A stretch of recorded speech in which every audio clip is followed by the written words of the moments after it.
Thank you thank you. महान सामर्थी परमेश्वर, हम आपका हृदय से धन्यवाद करते हैं अद्भुत कार्यों के लिए। आप हमारे सृष्टिकर्ता भी हैं और आप ही हमारे उद्धारकर्ता भी हैं।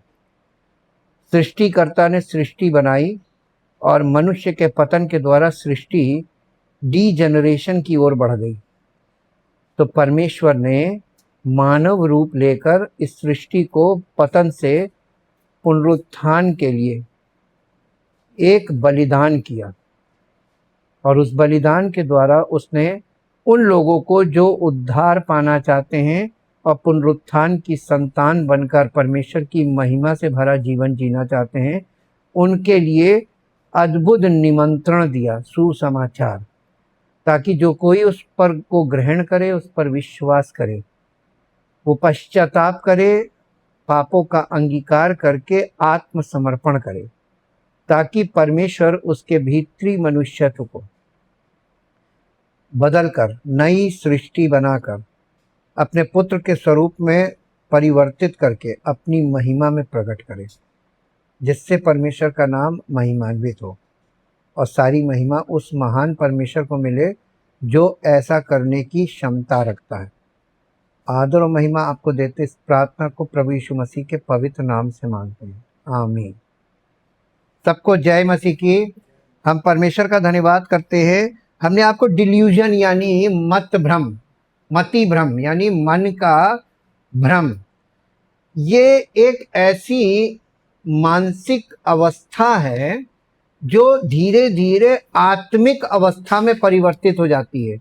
मानसिक रूप से जब आप बहुत लंबे समय तक कंफ्यूज्ड रहते हैं, भ्रमित रहते हैं, तो आप आत्मिक तौर पर डिल्यूजन में या मति भ्रम में जाकर फंस जाते हैं। और इन सब बातों के पीछे परमेश्वर के वचन की सच्चाई का स्पष्टता नहीं है, वचन स्पष्ट रूप से मालूम नहीं है, और सबसे बड़ी चीज है कि परमेश्वर की इच्छा नहीं मालूम। आप अपनी इच्छा लेकर बार बार परमेश्वर के पास आते हैं, ये कर दे, ये कर दे, ये कर दे, ये कर दे। परमेश्वर हमारी इच्छा के लिए बैठा ही नहीं है। परमेश्वर ने अपनी इच्छा हमारे लिए प्रकट की है अपने पुत्र के बलिदान के द्वारा कि तुम आत्मसमर्पण करो। अब तुम जब आत्मसमर्पण कर देते हैं तो हम परमेश्वर के हाथों में अपने आप को, जैसे एक दास होता है, गुलाम अपने स्वामी के हाथों में होता है और उसकी अपनी कोई इच्छा नहीं होती, अपनी कोई योजना नहीं होती है, उसकी सारी इच्छा और योजना उसके मालिक की इच्छा और योजना होती है। ये वो दशा होती है। जब आप ऐसा कर देते हैं तब जब आपकी इच्छा खत्म हो गई कि अब हमारी कोई खुद की इच्छा नहीं है, ना कोई हमारी योजना है, आपकी जिंदगी से सारे मसले हल हो जाते। पूछिए कैसे? अब आपको दिमाग लगाने की जरूरत नहीं है कि कैसे होगा, कहाँ जाना है, क्या करना, जोड़ तोड़ करना, कुछ नहीं करना।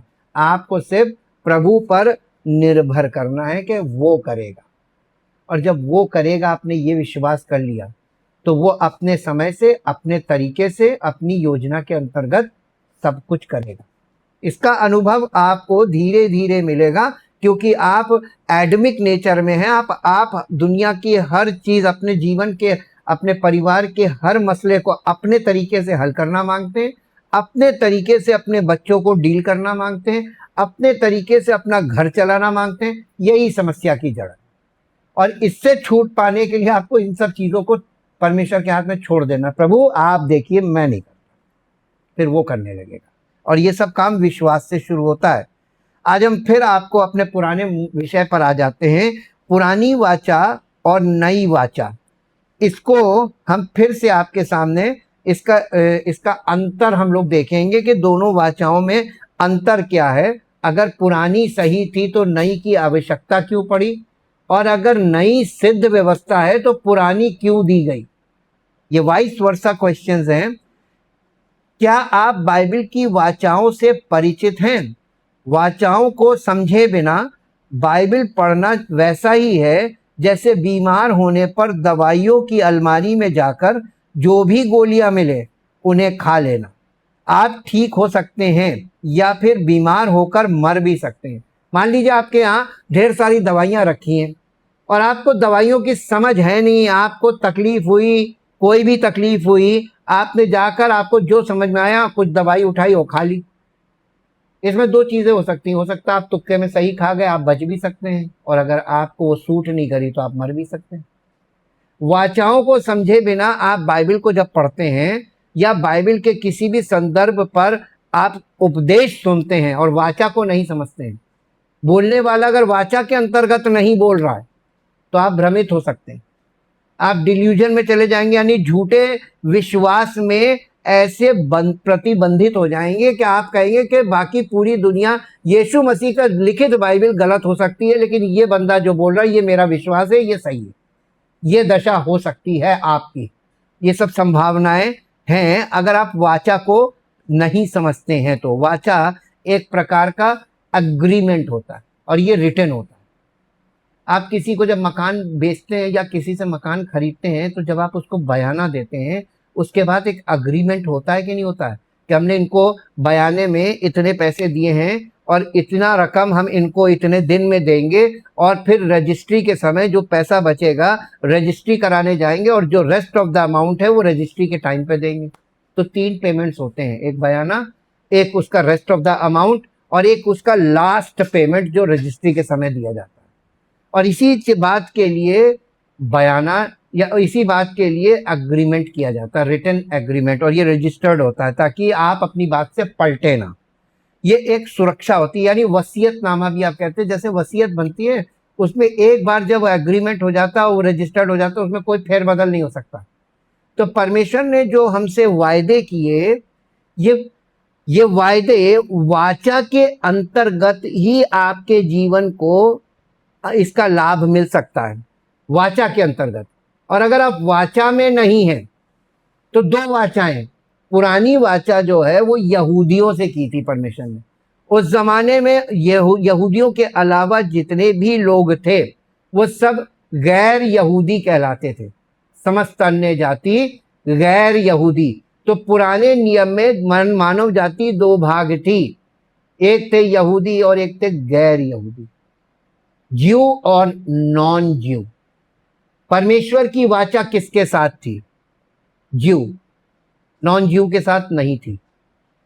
उसी प्रकार से नए नियम में समस्त मानव जाति 2 भाग है आज, एक है मसीही और दूसरे है गैर मसीही, जो मसीही नहीं है। तो ये जो मसीही हैं, ये मसीही कौन है? सच, इसमें 2 प्रकार के मसीही हैं, एक सच्चे और एक नाम के, जिन्हें कहते हैं नॉमिनल क्रिश्चियन।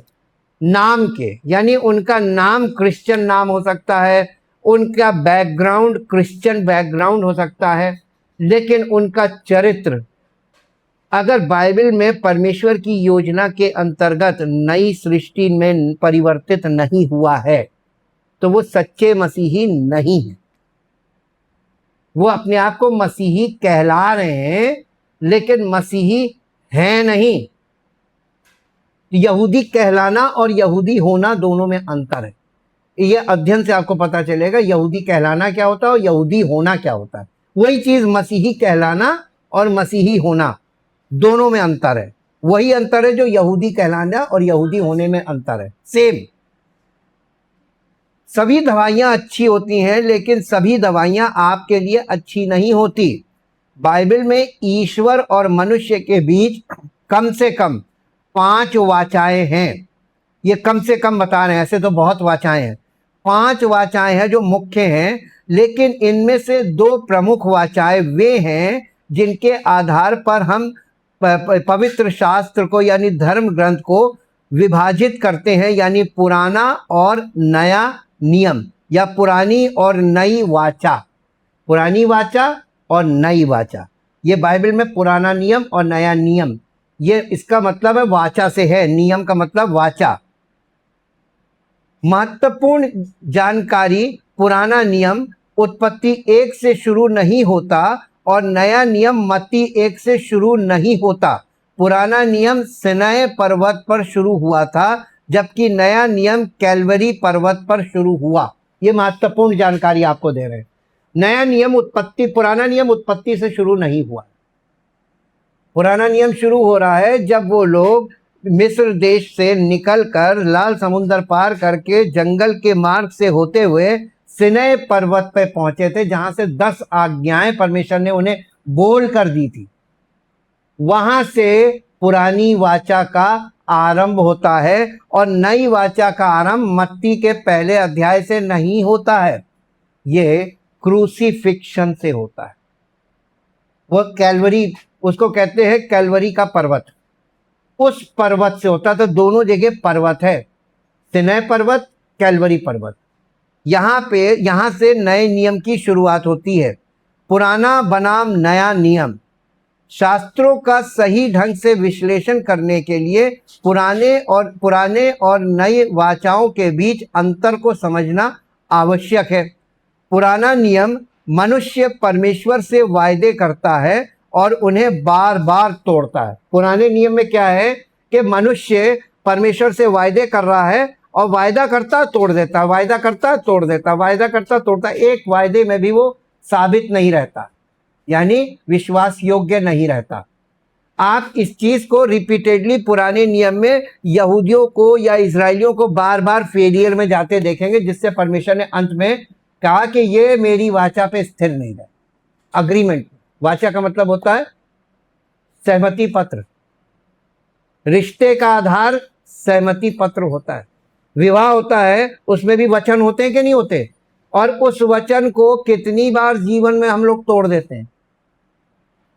लेकिन जो विवाह के समय किए गए वायदों को हर परिस्थिति में निभाकर अपने पूरे जीवन काल में इस बात में रिश्तों में अपने आप को साबित कर दे कि हाँ ये बिल्कुल सही व्यक्ति है, पत्नी के साथ रिश्ता सही, जिसके कारण माता पिता बनने पर बच्चों के साथ रिश्ता सही, बच्चों का विवाह होने के बाद बच्चों के साथ रिश्ता सही। ये तभी संभव है जब पति पत्नी का रिश्ता सही होगा, तब माता पिता का बच्चों के साथ रिश्ता सही होगा। इसकी शुरुआत पति पत्नी से होती है और बाइबल की शुरुआत, मानव जाति की शुरुआत पति पत्नी से हुई है, माता पिता से नहीं हुई है। पति पत्नी ही माता पिता बनते हैं और पति पत्नी माता पिता बनने के बाद वही दादा दादी नाना नानी भी बनते हैं।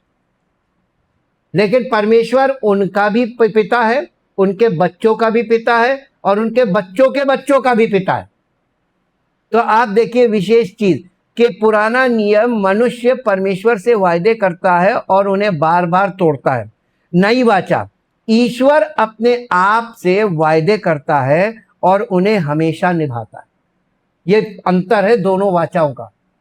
आज जब कोई आपको पुराने नियम की आयतें भेजे, फॉर एग्जाम्पल अगर कोई आपको भेज रहा है कि जो परमेश्वर इजराइलियों के ने बोला था ना, इजराइलियों को ये बोला गया था यदि तू परमेश्वर की उपासना करे तो वो तेरे अन्न जल पर आशीष देगा, ये वाली वर्ष आपको कोई भेज दे आज के युग में। अब आप बताइए कि ये इजराइलियों से इन्हें परमेश्वर से जब वायदे किए थे जिन्हें वो कभी पूरा नहीं करते थे, ये उन वायदों में से है। क्या ये आज इफेक्टिव है, मान्य है? मसीहत में नहीं, ये भ्रम है और इस बात से आप भ्रमित हो जाएंगे। लेकिन जो वचन को समझता होगा वो भ्रमित नहीं होगा। और ज्यादातर लोग वचन को नहीं समझते, इसलिए ज्यादातर लोग इन सब बातों से भ्रमित होते आए हैं और होते रहेंगे। सिनै पर्वत की तलहटी में इजराइलियों ने गर्व से कहा, हम यहोवा की आज्ञा का पालन करेंगे। निर्गमन 19 अध्याय के 8 पद में ये बात लिखी है। उन्होंने सामूहिक रूप से बोला कि हम यहोवा की आज्ञा का पालन करेंगे। ये वादा किया, कितने दिन कर पाए? बस वादा कर दिया और तुरंत तोड़ भी दिया। कितना मूर्खतापूर्ण घमंड है।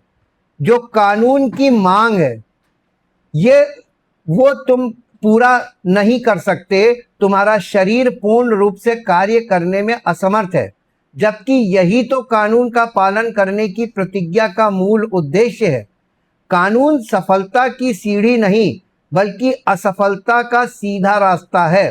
कानून का उद्देश्य अभिमानियों को विनम्र बनाना है और घमंडियों को चुप कराना है, ताकि सभी को ये एहसास हो सके कि उन्हें कृपा की कितनी आवश्यकता है। पुराने नियम के विपरीत नया नियम परमेश्वर के हमारे प्रति अटूट वादों पर आधारित है, तो नई वाचा ज़्यादा इम्पोर्टेंट हो जाती है। नई वाचा में परमेश्वर क्या वादा कर रहा है कि मैं उनके साथ एक शाश्वत वाचा बांधूंगा। अब देखिए, यहां पे वाचा परमेश्वर खुद से बांध रहा है उन लोगों के साथ, पापियों के साथ, जो परमेश्वर को जानते नहीं और दूसरे उससे बढ़ के जानना नहीं चाहते, इच्छा ही नहीं, अपनी इच्छाओं को लेकर खड़े रहते हैं। उनके लिए परमेश्वर कह रहा है कि मैं उनसे वाचा बांधूंगा। क्या आपने ऐसा ईश्वर के बारे में कभी जाना जो उन लोगों के लिए काम करे जो इस योग्य नहीं है? सबसे संसार के सबसे भ्रष्ट लोग, उनसे परमेश्वर कह रहा मैं प्रेम करता हूं, पापियों से। और आप संसार में देख लीजिए, धर्मी से प्यार करता है, पापी से कोई प्यार नहीं करता। लेकिन मुझे जरा सा ये बता दीजिए कि परिभाषा क्या है पापी की? जो धर्मी हैं, अपने आप को धर्म के कामों से और धार्मिक वस्त्रों को पहनकर और धार्मिक स्वरूप धारण करके क्या कोई व्यक्ति धार्मिक हो सकता है? हैं? तो ये तो धोखा है ना। धार्मिक का मतलब है कि वो अपनी धार्मिकता को स्थापित करता है और अपने आप को धर्मी घोषित करता है और वो काम करता है जिससे लोग उसे धर्मी समझे। लेकिन वो व्यक्ति भी विचारों में पाप करता है, अपने रिश्तों को निभाने में वो असफल होता है और सब प्रकार की गलतियां जैसे एक पापी करता है वैसी वो भी करता है। और लोग उसको धर्मी समझते हैं, लेकिन धर्मी है कोई नहीं। बाइबल कहती है कोई धर्मी नहीं, एक भी नहीं है। ये 100% ट्रुथ है। मैं उनके साथ एक शाश्वत वाचा बांधूंगा, मैं उनके प्रति भलाई करना कभी बंद नहीं करूंगा, मैं उन्हें मेरा भय मानने के लिए प्रेरित करूंगा ताकि वे कभी मुझसे विमुख ना हो। यिर्मयाह नबी की पुस्तक 32 अध्याय का 40 पद है ये। और ये नई वाचा परमेश्वर ने कैसे बांधी है, उसका आधार क्या है, वो यहां पर बताया जा रहा भविष्यवाणी में। पुराने और नए नियम के बीच का अंतर हम करेंगे बनाम वो करेगा। यानी पुराने नियम और नए नियम के बीच का अंतर क्या है मालूम है? पुराने नियम में मनुष्य कह रहा हम करेंगे, हम प्रार्थना करेंगे तब प्रभु अनुग्रह करेंगे, हम ये करेंगे तब प्रभु हमारे लिए काम करेंगे, हम करेंगे। तो हमसे शुरू हो रहा, मनुष्यों से शुरू हो रहा। लेकिन नए नियम में वो करेंगे, हम कुछ नहीं कर सकते। हम इतने लंबे समय से आपको एक ही चीज समझाने के लिए कितने दृष्टिकोण के साथ आपके सामने वचन को रख रहे हैं, और सब बाइबल के वचन हैं, ताकि आप इस बात को समझें कि आपके कुछ भी करने से नई वाचा में कुछ नहीं होगा।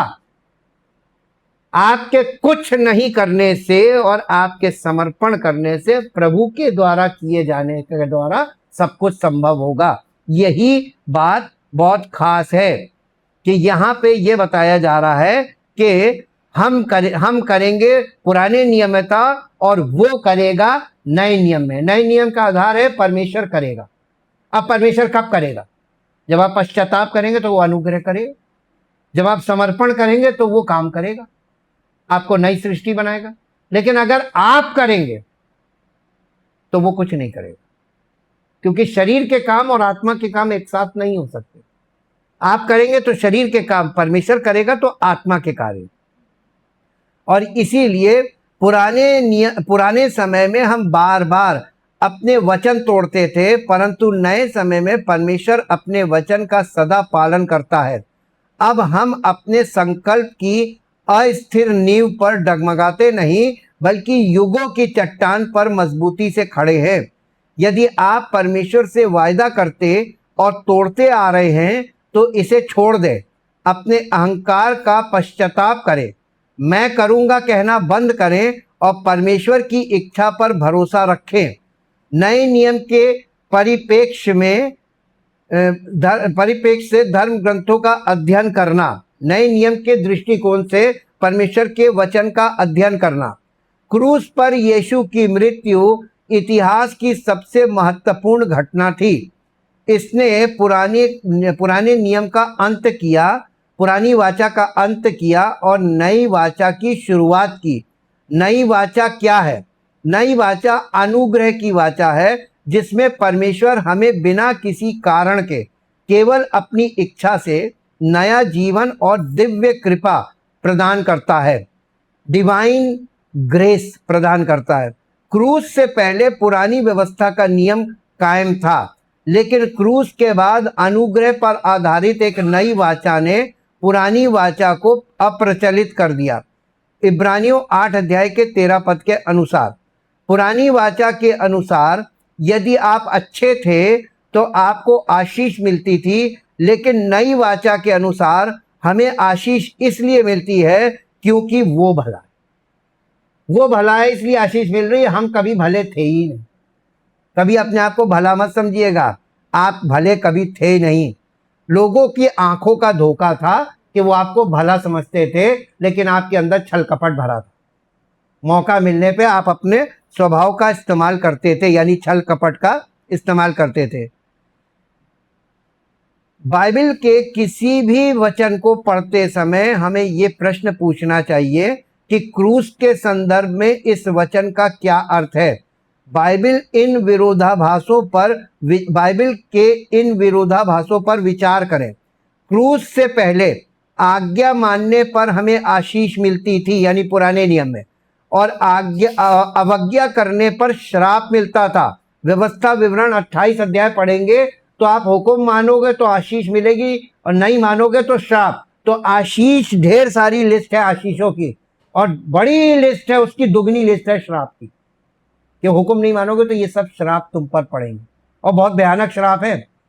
और उन श्रापों की आप कंडीशन देखेंगे तो मानसिक रोग इतने भयानक, शारीरिक रोग, मानसिक रोग, त्वचा रोग, ये सारे रोग उसी जीवन पर जो श्रापित है।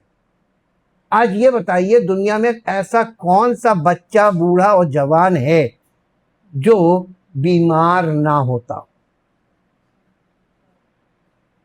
ये श्राप का चिन्ह है। अगर आपके जीवन से परमेश्वर प्रभु यीशु मसीह का अनुग्रह जब होता है ना, वो श्राप हट जाता है, तो वो बीमारी की जो शक्ति होती है वो टूट जाती है। फिर आप बीमारियों पर जयवंत होने लगते हैं। ये राज की बात बता रहे हैं आपको, ये डिवाइन हीलिंग है, यही इसी को बोला गया है। आप अपनी बीमारियों पर जयवंत होने लगते हैं। लेकिन क्रूस के बाद हमें आशीष मिलती है, क्योंकि हमें क्षमा कर दिया गया है, रोमियो 4 अध्याय के 8 पद के अनुसार। और व्यवस्था के श्राप से हमें छुटकारा मिल गया है, गलातियों 3 अध्याय के 13 पद के अनुसार। यीशु मसीह की मृत्यु ने हमारे पाप को और हमारे श्राप को तोड़ दिया। लेकिन जब हम यीशु मसीह को पश्चाताप के साथ पापों का अंगीकार करके अपना आत्मसमर्पण करते हैं, ये प्रमाण होता है, और हम उसके ताबे हो जाते हैं, यानी उस पर निर्भर करते हैं। प्रभु आपकी योजना के अनुसार हमारे जीवन में हो। हम अपनी ओर से कोई प्रयास नहीं करेंगे, बल्कि आप पर निर्भर करेंगे, आप पर भरोसा करेंगे। आप जब भी करेंगे अपने तरीके से करेंगे, अपने समय में करेंगे, लेकिन आप करेंगे। हम चाहते हुए ऐसा हो, हमारा प्रयास नहीं, हम नहीं करेंगे। जब आपकी इच्छा खत्म हो जाएगी, आप प्रयास करना खत्म कर देंगे, तब परमेश्वर अनुग्रह करके खुद काम करेगा। लेकिन ये काम विश्वास पर आधारित है, ये प्रयास पर आधारित नहीं है। विश्वास का उल्टा है प्रयास। आप प्रयास करना बंद करेंगे, तब आपका विश्वास सिद्ध होगा कि हाँ, अब तुमने विश्वास कर लिया। अब यहां पे आपने इस बात को अगर समझ लिया, ये गलातियों 3 अध्याय के 13 पद से बता रहे, क्रूस से पहले हम परमेश्वर की क्षमा पाने के लिए क्षमा करते थे, मत्ती 6 अध्याय के 14 पद में। यहाँ पे ये प्रार्थना की है ना, हे हमारे पिता, जिस प्रकार हम अपने अपराधियों को क्षमा करते, हे परमेश्वर तू भी हमारे अपराधों को क्षमा कर। तो हमें पाप अपराधों की क्षमा पाने के लिए अपने अपराधियों को क्षमा करना था। लेकिन आप नई वाचा को देखिए, ये पुरानी वाचा थी एक्चुअली, क्रूसीफिक्शन से पहले है, इसलिए ये पुरानी वाचा का हिस्सा था कि हम क्षमा कर रहे हैं ताकि हमें क्षमा मिले।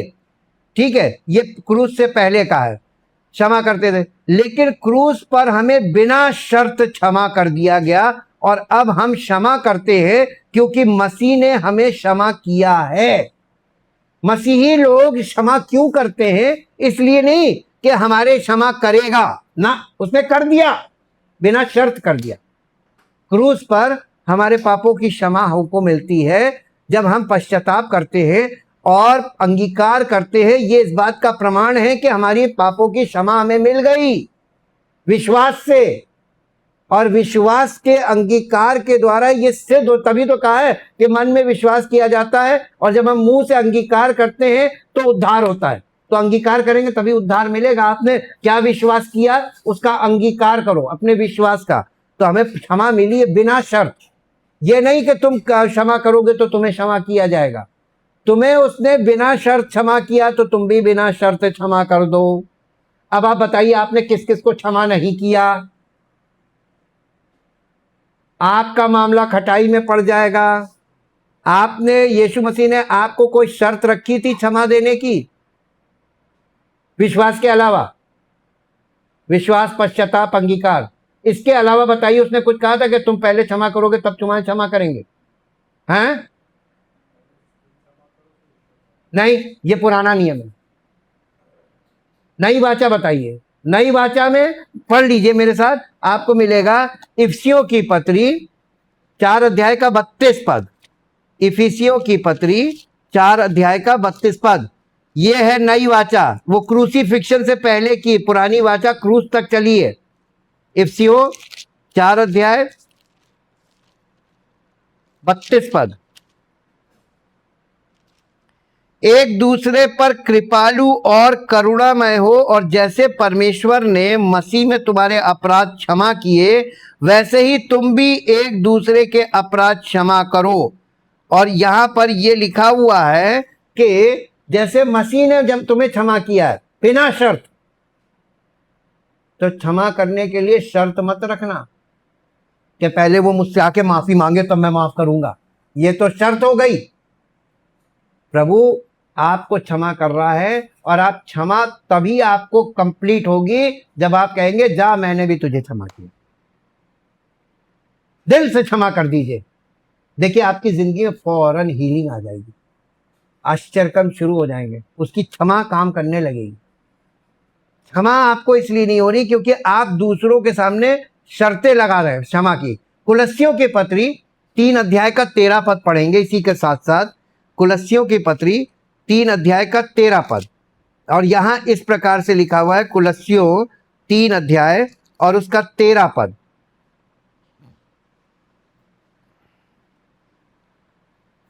तीन अध्याय के 13 पद में कुलस्सियों में लिखा है, और यदि किसी को किसी पर दोष देने का कोई कारण हो तो एक दूसरे की सह लो और एक दूसरे के अपराध क्षमा करो, जैसे प्रभु ने तुम्हारे अपराध क्षमा किए वैसे ही तुम भी करो। अगर आपको किसी को दोष देने का कोई कारण है भी तो भी क्षमा कर दो, जाओ माफ, क्योंकि मेरे प्रभु ने मुझे माफ किया है बिना शर्त, मैंने भी तुम्हें माफ किया। ये होता है बोना और ये होता है विश्वास से बोलना। आप एक बार क्षमा करके तो देखिए, अगर कोई रीजन है भी तो भी क्षमा कर दो, क्योंकि परमेश्वर से तुम्हें आशीष तभी वहां से रिलीज होगी जब तुम हुक्म मानोगे। फिर इसके बाद क्रूस से पहले पड़ोसी से प्रेम करने का अर्थ था उसकी पत्नी या संपत्ति का लालच ना करना, व्यवस्था विवरण 5 अध्याय के 21 पद के अनुसार। लेकिन क्रूस के बाद हम दूसरों से प्रेम करते हैं और उन्हें स्वीकार करते हैं क्योंकि मसीह हमसे प्रेम करता है और हमें स्वीकार करता है। इसलिए पहला यूहन्ना 4 अध्याय का 19 पद और रोमियो 15 अध्याय का 7 पद, आपस में एक दूसरे से प्रेम रखो, इसलिए नहीं कि पुराने नियम में लिखा था कि आपस में प्रेम रखो, कोई नहीं रख पाया। हम प्रेम तभी रखते हैं क्योंकि हमें परमेश्वर ने अपना प्रेम हमारे हृदय में उंडेला है।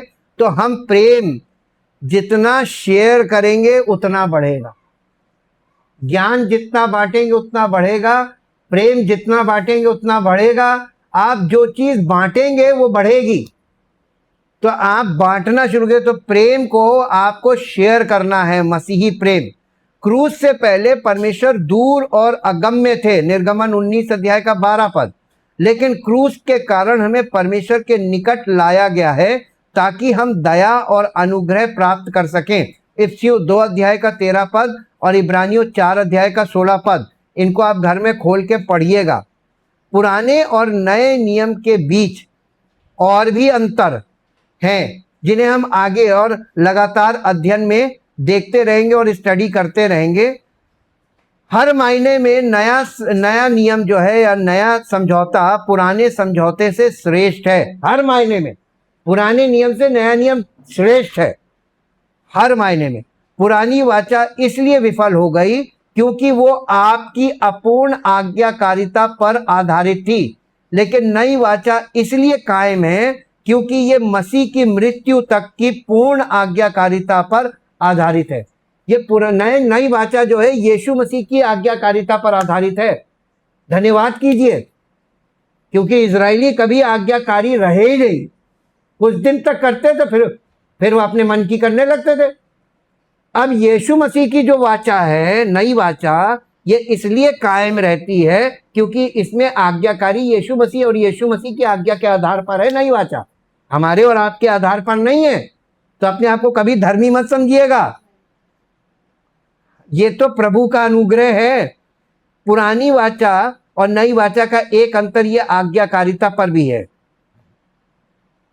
पुरानी वाचा कहती है कि यदि तुम अच्छे काम करोगे तो तुम्हें आशीष मिलेगी, लेकिन नई वाचा कहती है कि हमें आशीष इसलिए मिलती है क्योंकि परमेश्वर अच्छा है, वो अनुग्रह करता है, वो प्रेम करता है।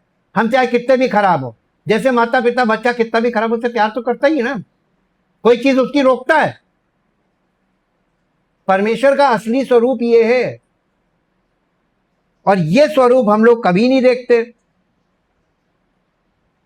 पुराना नियम चेतावनी देता है कि यदि तुम बुरा काम करोगे तो तुमको दंडित किया जाएगा, लेकिन नया नियम घोषणा करता है कि मसीह में आप हमेशा के लिए दंड से मुक्त हो गए।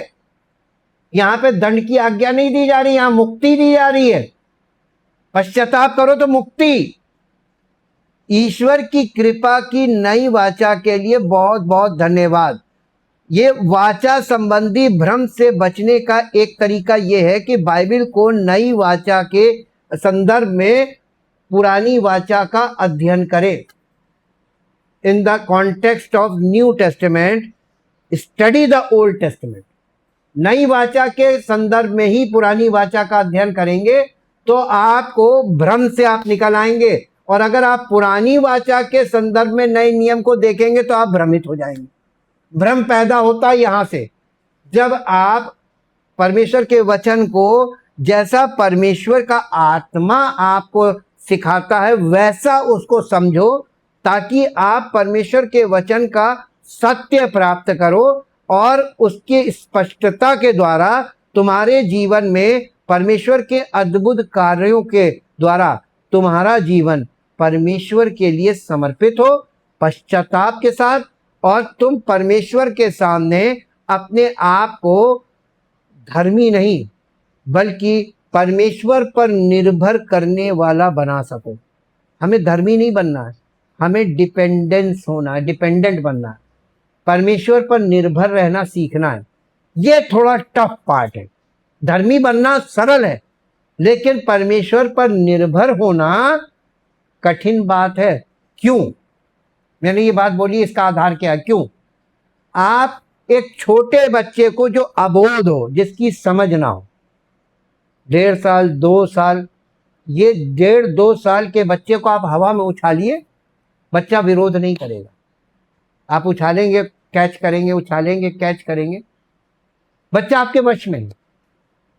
वही बच्चा 3-4 साल का हो जाए, जब उसके समझ आ जाए, तब आप करके देखिए, वो अपने आप को उछालने नहीं देगा।